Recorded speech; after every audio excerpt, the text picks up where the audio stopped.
عمل مصطفیٰ عمل خدا ہے، اِنَّا أَعْطَيْنَاكَ الْكَوْثَرَ، اے محبوب میں تیرا ہوں۔ اسی ٹائم میں تھا حضرت یہی تقریر آپ دیکھیں تو بول رہے ہیں صحابہ کی جرمٹ ہے، صحابہ پروانوں کی طرح نبی کے بیٹھے ہیں، روح زیبائے نبی دیکھ رہے ہیں، اپنے دلوں کی پیاس بجھا رہے ہیں، نبی کچھ بولتے تھے سب متوجہ ہو جاتے تو بول رہے ہیں نبی، کلام کر رہے ہیں نبی، لبھائے مبارک ہیں نبی کی، خطاب کر رہے ہیں نبی، صحابہ یہی دیکھ رہے ہیں، دنیا بھی دیکھ رہی ہے کہ نبی کلام کر رہے ہیں، نبی خطاب کر رہے ہیں، نبی بیان فرما رہے ہیں، دنیا یہی دیکھ رہی ہے۔ خدا کیا کہتا ہے؟ خدا کیا کہہ رہا ہے؟ کلام کر رہے ہیں نبی، لیکن رب کہہ رہا ہے ما ينطق عن الهوى ان هو الا وحی یوحی۔ اے محبوب، یہ جو آپ بول رہے ہو نا، آپ اپنی تمناؤں، اپنے خواہشات، اپنے ارادوں سے نہیں بول رہے ہو، آپ تو وہ بول رہے ہو جو میں بول رہا ہوں۔ تو کلام مصطفیٰ دراصل کلام خدا ہے، کیوں؟ اس لیے کہہ تو چکا محبوب کہ میں تیرا ہو گیا، میں تیرا ہو گیا، اِنَّا أَعْطَيْنَاكَ الْكَوْثَرَ۔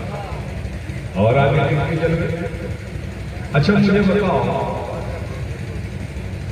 کہ کسی کے پاس جاؤ، کسی حاکم کے پاس، حکمراں کے پاس، کسی بڑے افسر کے پاس، چلو سی ایم کے پاس، سی ایم سے ملنے جانا ہے تو ہر بڑے کی بارگاہ کا ایک پروٹوکول ہوتا ہے، ایک ریسپیکٹ ہوتا ہے، تو وہ ریسپیکٹ اس بڑے کا کون سکھاتا ہے؟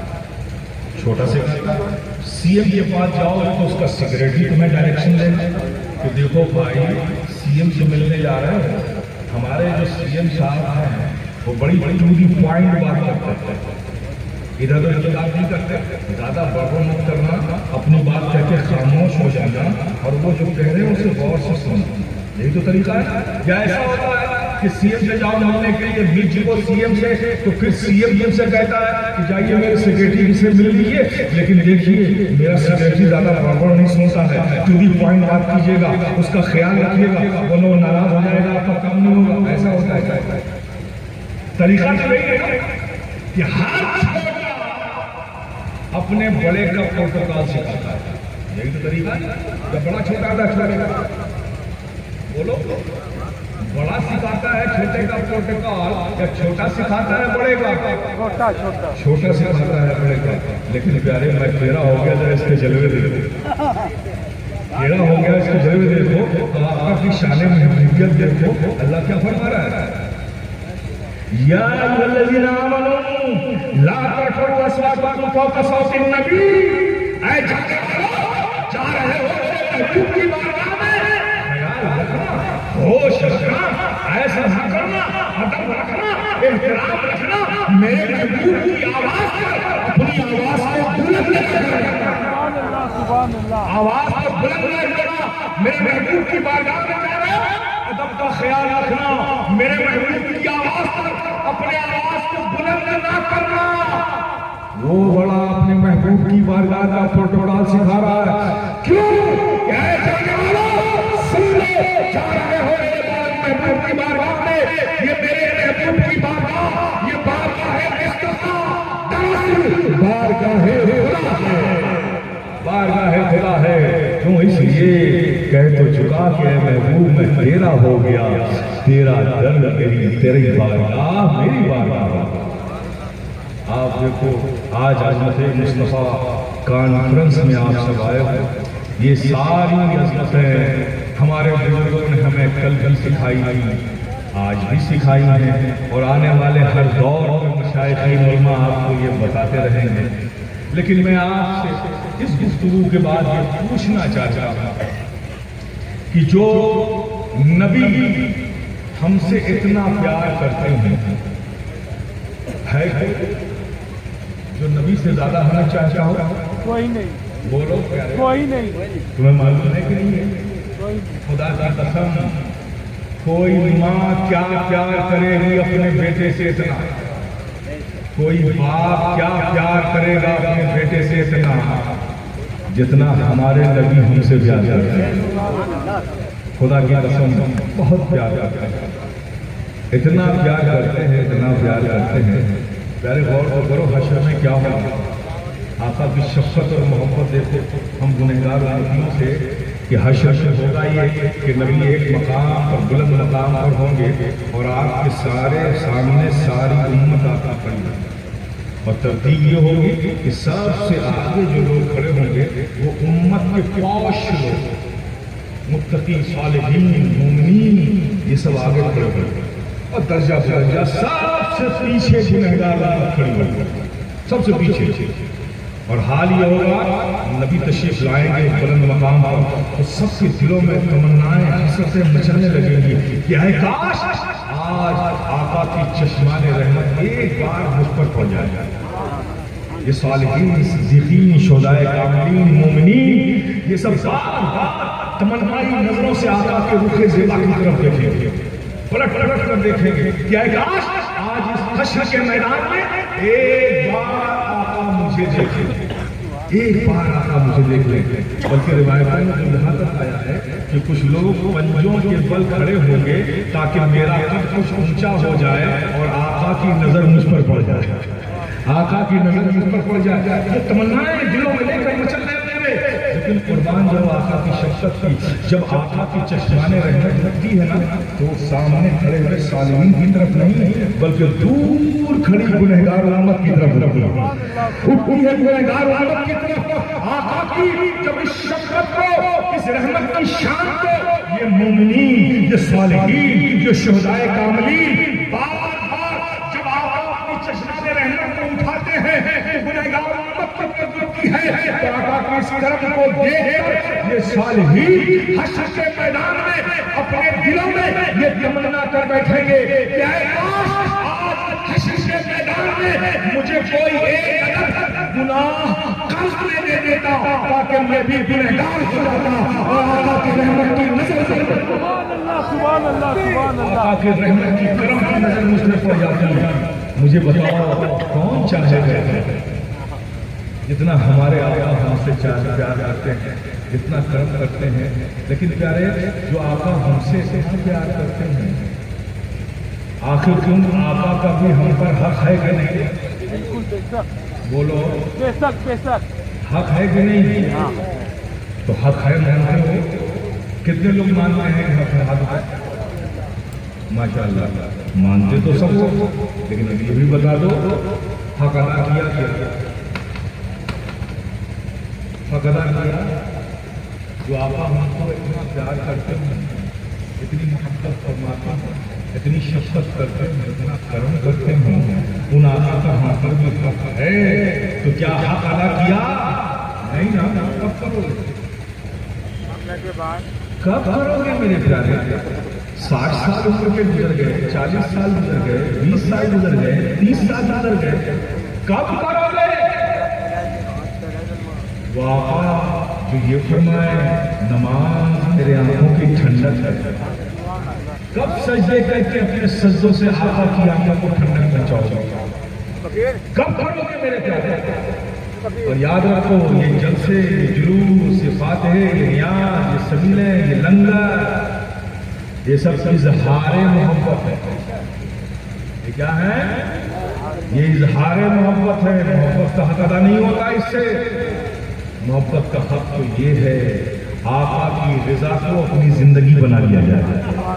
آقا آپ کو نماز آ کر ٹھنڈک ہے تو اب ہم سجدے کر کر کے جو فرض ہے وہ تو پڑھیں گے ہی, اب نفل بھی پڑھیں گے, تہجد بھی پڑھیں گے, اشراق بھی پڑھیں گے, چاش بھی پڑھیں گے. آقا نمازوں سے آپ کو ٹھنڈک پہنچتی ہے تو ہم اپنے سجدوں سے آپ کی آنکھوں کو ٹھنڈک پہنچائیں گے. یہ ہے حق ادا کرنا.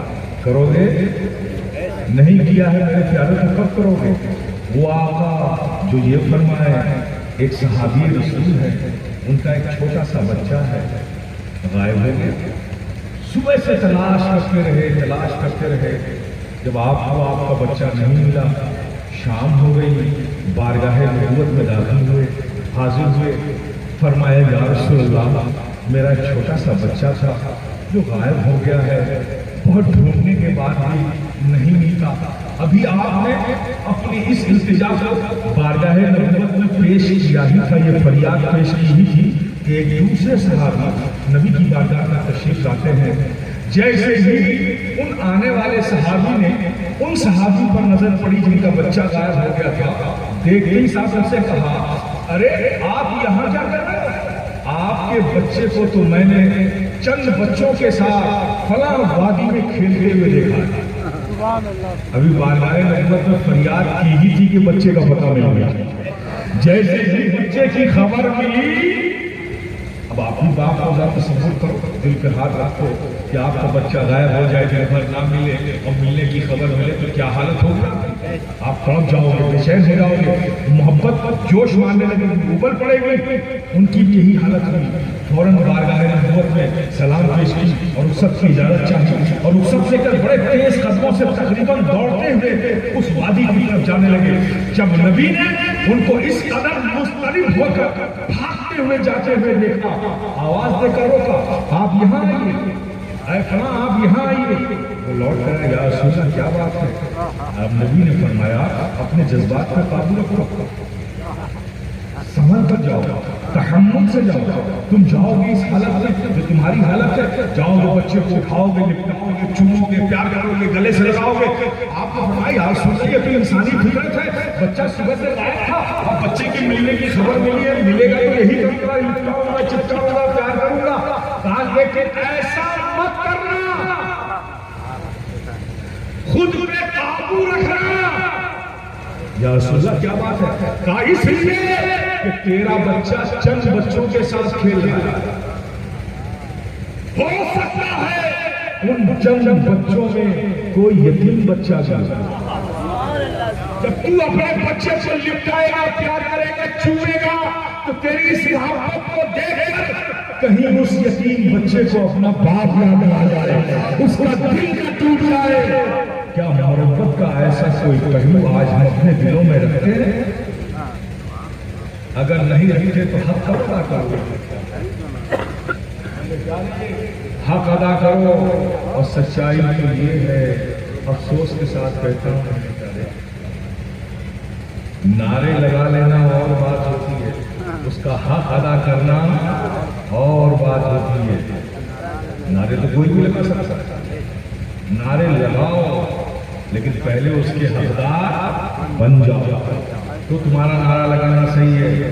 سچائی تو یہ ہے کہ ہم سارے حقوق کیا ادا کریں گے، ہم تو بنیادی حق بھی ادا نہیں کر پا رہے۔ کر پا رہے ہیں؟ آئینہ دکھاؤ، یہ ہے بنیادی حق آپ میں۔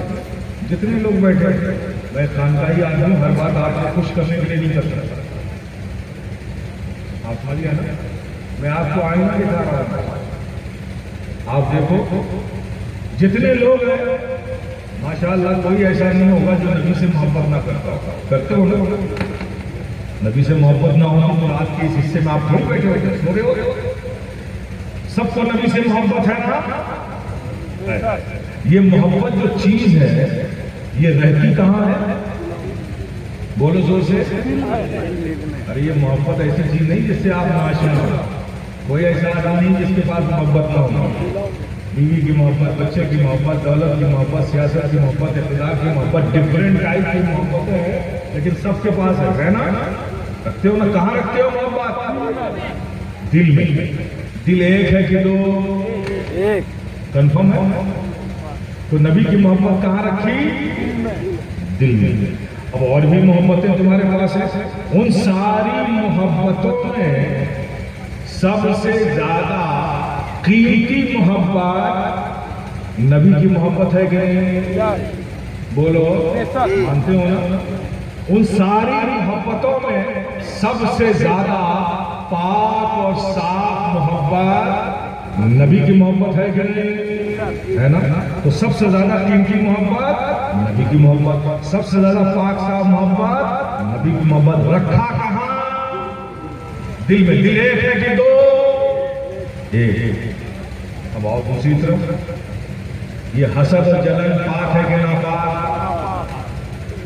یہ بغض و عناد پاک ہے کہ ناپاک؟ یہ لالچ و حرص پاک ہے کہ ناپاک؟ یہ مکر و فریب پاک ہے کہ ناپاک؟ یہ ریا و منافقت پاک ہے کہ ناپاک؟ یہ غرور و گھمنڈ پاک ہے کہ ناپاک؟ کیا ہے یہ کہاں رکھتے ہو؟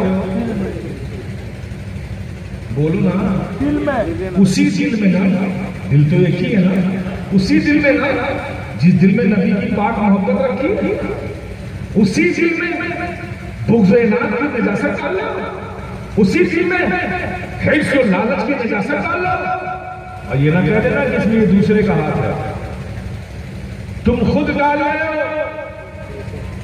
میرے پیارے غور کرو، جس دل میں تم نے نبی کی پاک محبت رکھی ہے، اسی دل میں تم اپنے ہاتھوں سے بغض ناک کی نجاست ڈالتے ہو، حرص و لالچ کی نجاست ڈال رہے ہو، نفاق کی نجاست ڈال رہے ہو، ریا کی نجاست ڈال رہے ہو، مکر کی نجاست ڈال رہے ہو۔ میرے پیارے تمہاری محبتوں کو کیا ہو گیا؟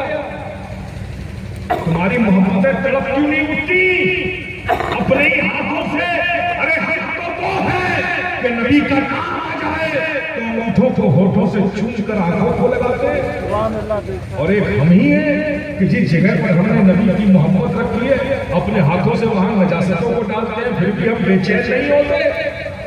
میرے پیارے غور کرو، جانا لوٹ کر اپنے گھروں کو تو اپنے گھر کے کسی گوشے میں تنہائی میں بیٹھ کر اپنی ان نجاستوں سے کہنا جسے تم نے دل میں رکھا ہے، کہنا ان سے کہ اے میرے دل میں بسنے والی نجاست، اے میرے دل میں بسنے والی نفاق کی نجاست ہو، اے میرے دل میں بسنے والی بغض کی نجاست ہو، حسد کی نجاست ہو، ریا کی نجاست ہو، سنو نکل جاؤ ہمارے سینوں سے، نکل جاؤ ہمارے سینوں سے، سن لو یہ مومن کا سینہ ہے، مومن کا، یہ تو صرف عشق رسول کا مدینہ ہے، تو صرف نبی کا عشق ہوتا ہے، اس میں نجاستیں نہیں ہوتی۔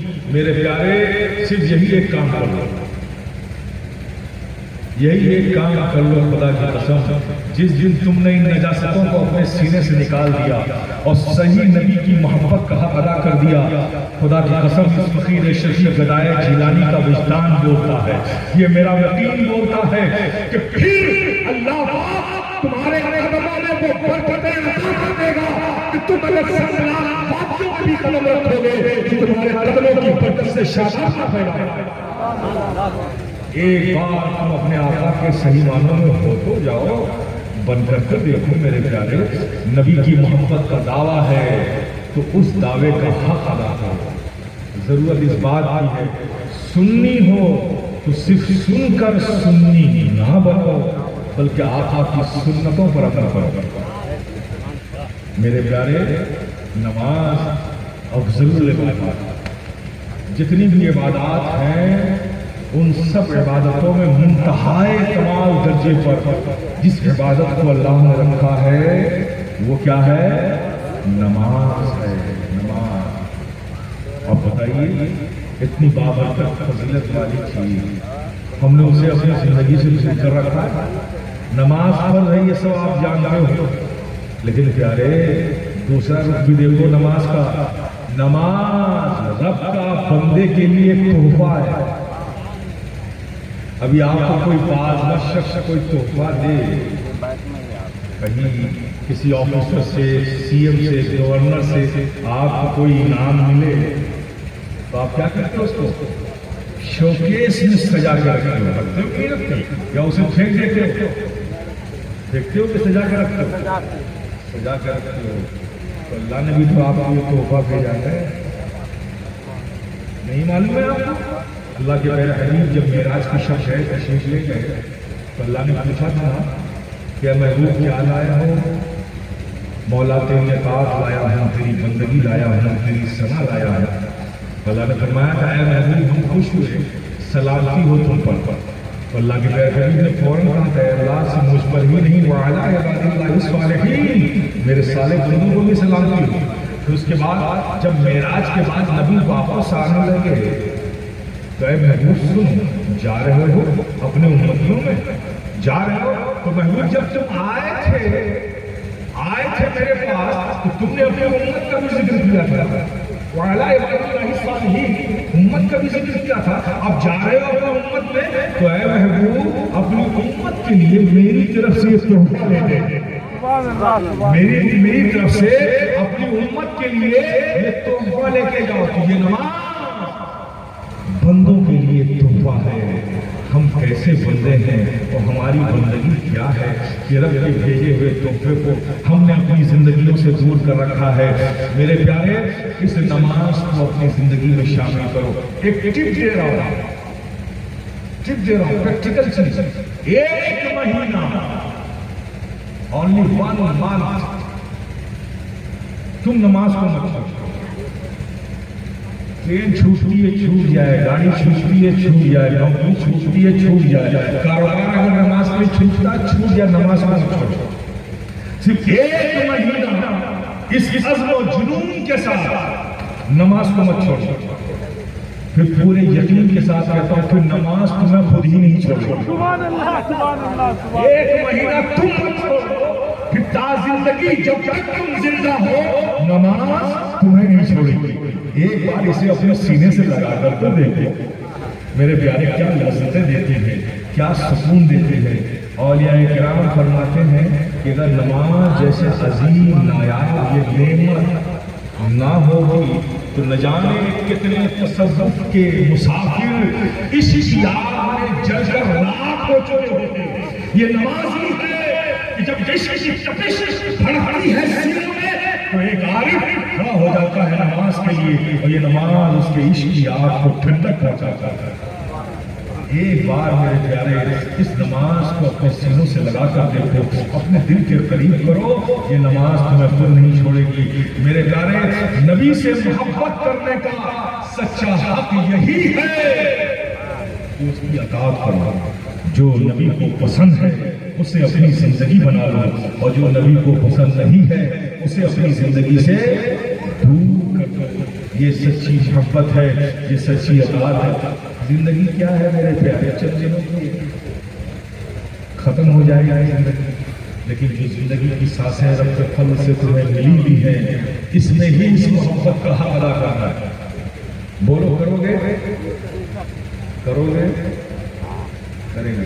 آپ لوگ سب بزرگوں سے جانے والے ہیں. چلیے سب بزرگوں سرکار کلام سے محبت کرنے والے کتنے لوگ ہاتھ اٹھائیں؟ ماشاءاللہ سب محبت کرتے ہیں. چلیے اب آپ اپنی محبت کا تحفہ سرکار کلام کو دینا چاہتے ہیں. جی جی آپ سرکار کلام کو کچھ تحفہ پیش کرنا چاہتے ہیں. ایسا راستہ بتاؤں گا کہ ڈائریکٹ آپ کا تحفہ ان کو پہنچے گا. بولو کتنے لوگ اپنی طرف سے سرکار کلام کو تحفہ پہنچانا چاہتے ہیں؟ ایک ایسا تحفہ کہ زندگی بھر جب تک آپ زندہ ہو ان کو تحفہ پہنچتا رہے گا. بولو کتنے لوگ دینا چاہتے ہیں؟ سب دینا چاہتے ہیں. تو بس پیارے آج اسی مہینے رب کی بارگاہ میں اس کی توفیق مانگتے ہوئے سارے بزرگوں کی روحانیت کو گواہ بناتے ہوئے صدق دل کے ساتھ یہ ارادہ کر لو اور رب سے توفیق مانگ لو کہ اللہ آج اس عظمت مصطفیٰ کانفرنس میں ہم یہ ارادہ کرتے ہیں، حضرت مصمم کرتے ہیں کہ اب ہم نماز کو نہیں چھوڑیں.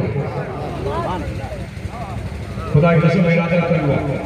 اب تم جو کل سے نماز پڑھو گے نا تو فرض تمہارا ادا ہوگا، ثواب تمہیں بھی ملے گی اور اس کا ثواب سرکار کلام کو بھی پہنچتا رہے گا. سرکار کلام کو پہنچتا رہے گا. ان کی محبت تک تم نے یہ ارادہ کیا اس کا ایک حصہ تحفے کے طور پر سرکار کلام کی بارگاہ میں پہنچتا رہے گا. کیا یہ تم اپنے پیر و مرشد کو تحفہ بھیجنے کے لیے تیار ہو؟ بھیجنے کے لیے تیار ہو تو آج فجر کی نماز میں مسجد میں جو کبھی نہیں نظر آئے وہ سب نظر آنے چاہیے. بولو تیار ہو؟ میرے پیارے اسے اپناؤ. کسی مولوی کا فتویٰ نہیں ہے، یہ رب کا تحفہ ہے میرے پیارے. اور رب کے تحفے کو بندہ ہو کر اس کو اہمیت نہیں دے. میرے پیارے ہر چیز کے لیے کوئی نہ کوئی سامان ہے. آپ کو میں بتانا چاہتا ہوں، آپ اس کو سمجھو. اللہ نے دو چیزیں بنائی. ایک جسم ہے، ایک روح. کیا بنایا ہے؟ جسم بنایا اور کیا بنایا؟ روح بنایا. دونوں کا خالق کون ہے؟ اللہ ہے. اور جب ان دونوں چیزوں کو الگ الگ رکھا، عالم ارواح میں روح کو پہلے بنایا، اور پھر جب جسے پیدا کرنا چاہا اس کی روح کو باپ کی پشت میں، باپ کی پشت سے ماں کے شکم میں، اور پھر وہ دنیا میں آیا۔ یہی طریقہ ہے نا۔ تو اللہ نے جب ان دونوں کو ملایا تو چلتا پھرتا انسان بنا۔ اب ظاہر ہے کہ جسم بھی بنایا اس نے، روح بھی بنایا اس نے، تو جسم کو بھی صحت مند رکھنا ہے، رکھتے ہیں آپ۔ اگر جسم کمزور ہو جائے تو کیا آپ کو سکون ملے گا؟ نہیں۔ تو جسم کو صحت مند رکھنے کے لیے اتنی ساری نعمتیں، مکان کی ضرورت کس کو؟ جسم کو۔ کیا روح کو کوئی فائدہ دے گی؟ نہیں۔ کپڑے کی ضرورت کس کو؟ کھانے کی ضرورت کس کو؟ یہ سارے آسائش کی ضرورت کس کو؟ یہ سب کو روح کو فائدہ دینے والی چیز ہے۔ تو جسم کو صحت مند رکھنے کے لیے، آرام دہ رکھنے کے لیے اتنی ساری چیزیں اللہ نے بنائی، تو کیا روح کو صحت مند رکھنے کے لیے اس نے کچھ نہیں بنایا ہوگا؟ بنایا ہوگا۔ کیا بنایا؟ اور یاد رکھو، جب تک جسم اور روح دونوں صحت مند نہیں ہوگی نا، تم بلینر کیا ملٹی بلینر بن جاؤ تب بھی تمہیں سکون نہیں ملے گا۔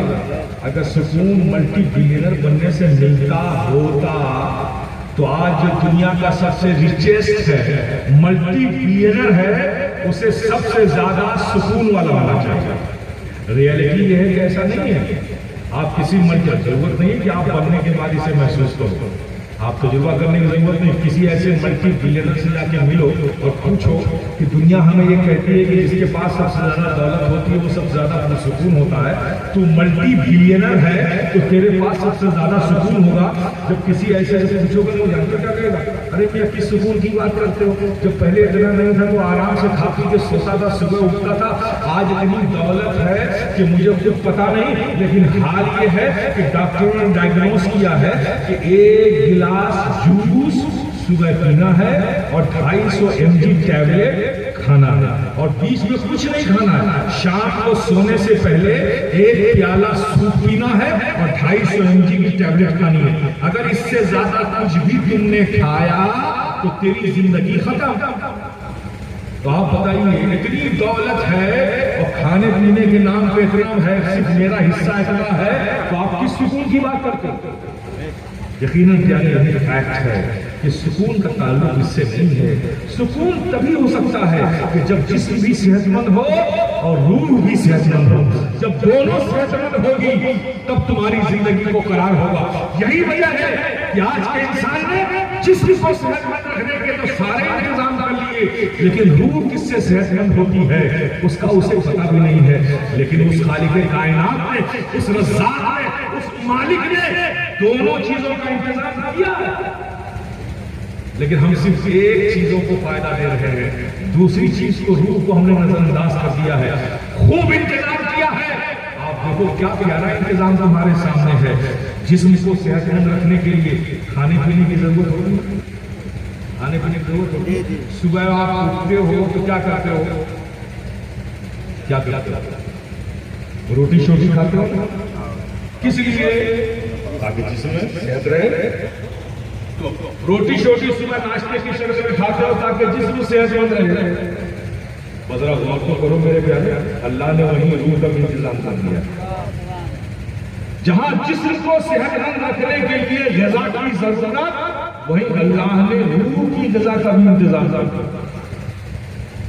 صبح ناشتے کی ضرورت ہے، روٹی شوٹی کھاتے ہو، جسم کو صحت مند رکھنا، بس پیارے اور پہلے وہ جاؤ، اس وقت اٹھ جاؤ جب رات کی تاریکی چھٹ رہی ہو، آسمان میں ہلکی ہلکی سفیدی آ رہی ہو، اس وقت اٹھ جاؤ اور اٹھ کر فجر کی نماز پڑھ لو تاکہ تمہاری روح کو بھی غذا مل جائے، پھر ناشتہ کر لو تاکہ تمہاری جسم کو بھی غذا مل جائے۔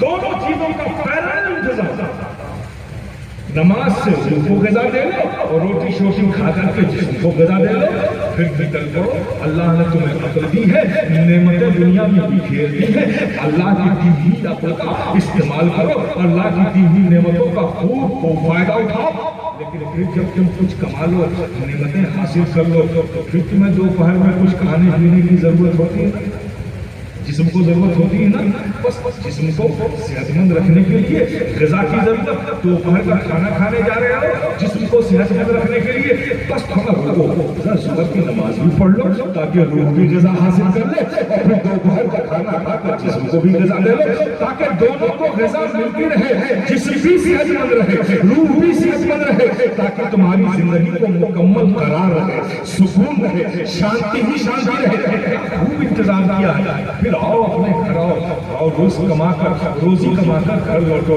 گھر کے بچوں کی خیریت پوچھو، اپنے گھر والوں کی خیریت پوچھو، خوش مزاجی کے ساتھ گھر میں داخل ہو، اور پھر تمہیں شام کو کچھ چائے پینے کی ضرورت ہوتی ہے، ٹھہرو، جسم کو صحت مند رکھنے کے لیے، جسم کو بشاش رکھنے کے لیے، تر و تازہ رکھنے کے لیے چائے کی ضرورت ہے، جسم کو غذا دینے جا رہے ہو تو رکو، عصر کی نماز پڑھ لو تاکہ تمہاری روح بھی غذا حاصل کر لے، اب چائے پی کے جسم کو بھی فریش کر لو، کیا پیرل انتظام ہے، روح بھی غذا حاصل کرتے رہے، جسم بھی غذا حاصل کرتے رہے، پھر تمہیں رات میں ڈنر لینے کی ضرورت پڑتی ہے، کچھ کھانے کی ضرورت پڑتی ہے نا، تو رات کا کھانا کھائے جا رہے ہو تو سنو، کھانا کھانے سے پہلے مغرب کی نماز پڑھ لو تاکہ تمہاری روح غذا حاصل کر لے، اور رات کا کھانا کھا کر جسم کو غذا دے لو تاکہ دونوں کو غذا ملتی رہے، دونوں صحت مند رہے اور تمہاری زندگی کو سکون رہے۔ اب آپ کہو گے میاں آپ نے 4 ٹائم کی نماز تو سیٹ کر دی، یہ 5ویں عشاء کہاں لے جائے گا؟ ارے پیارے، مجھے کہیں لے جانے کی ضرورت نہیں ہے، اللہ نے سب انتظام کر رکھا ہے، میں کون ہوتا ہوں لے جانے والا؟ سنو میرے پیارے، آپ نے مغرب پڑھ کے روح کو غذا دے دی، رات کا کھانا کھا کے جسم کو غذا دی، اس کے بعد آپ کیا کرتے ہو؟ سوتے ہو نا، بستر پہ جا کے سوتے ہو، یہی تو عمل ہے آپ کا۔ سونے کی ضرورت کس کو ہے؟ جسم کو ہے، تھکا ہوا دماغ سکون پائے گا، جسم کو راحت ملے گی، تو یہ سونا جسم کے لیے ہے نا۔ تو پیارے سنو، جب ایک انسان سوتا ہے تو گویا موت کی گود میں چلا جاتا ہے، اب وہ صبح بیدار ہوتا ہے نا، تو یہ اللہ کا فضل ہے، اس کو زندگی کے ساتھ اللہ نے بیدار کیا ہے نا۔ سونا گویا موت کے آغوش میں جا جاتا ہے، یہ ہے نا۔ تو سنو، تم موت کی آغوش میں جا رہے ہو، یعنی سونے جا رہے ہو، تو سنو، اس سے پہلے عشاء کی نماز پڑھ لو، عشاء کی نماز پڑھ لو، تاکہ اگر سونے کی حالت میں تمہارے اور ہمارے رب نے تمہاری روح کو طلب کر لیا تو تمہاری روح اس کی بارگاہ میں اس کی بندگی لیے ہو جائے، اس کی اطاعت لیے ہو جائے، اس کی وفاداری۔ سارا انتظام ہے میرے پیارے، اتنی ساری نعمتیں ہمیں اسلام نے عطا فرمائی، پیارے آقا کے صدقے میں بھی آقا نے عطا فرمائی، اور ہم ساری نعمتوں کو چھوڑ کر ادھر